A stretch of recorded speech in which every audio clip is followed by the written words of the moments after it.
வணக்கம். இது TNPSC group 1 2025 ப்ரிலிம்ஸில் கேட்ட கொஸ்டின். ரூ 1600 பி மற்றும் கியூ என்ற 2 நபர்களுக்கு 5:3 என்ற விகிதத்தில் பிரித்தால் கியூவின் பங்கு என்னன்னு கேட்குறாங்க.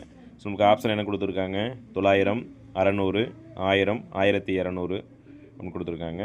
ஸோ இதில் வந்து என்ன அப்படின்னா மொத்தம் 2 நபருடைய விகிதம் எவ்வளோ கொடுத்துருக்காங்கன்னா 5:3 அப்படிங்கிறது. ஸோ 2 விகிதம் அப்படின்னா நமக்கு வந்து என்ன அமௌண்ட் அப்படி தெரியாது அப்படிங்கிறதுனால நம்ம அப்படி எடுத்துக்கிறோம். 5x + 3x ஈக்குவல் டு எவ்வளோன்னு சொல்கிறாங்க? 1600 ரூபா.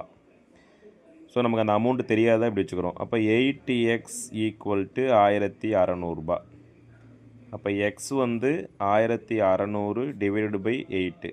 4 8 2 8 16 0 0. அப்போ எக்ஸினுடைய வேல்யூ நமக்கு எவ்வளோ கிடச்சிருக்கு அப்படின்னா 200 கிடச்சிருக்கு.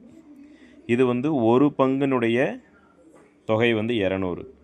ஸோ இதை அப்படியே கொண்டு போயிட்டு நமக்கு தேவைப்படுதில்ல. இப்போ பி வந்து இது வந்து 5x அப்படிங்கிறது பி, இது வந்து கியூ நம்ம கொடுத்துருக்கிறதுல. ஸோ 5 × 200னா 1000, 3 × 200 அப்படின்னா 600. நம்மளுக்கு கியூவினுடைய பங்கு தான் கேட்குறாங்க. ஸோ கியூவினுடைய பங்கு 600 ஆன்சர். நன்றி.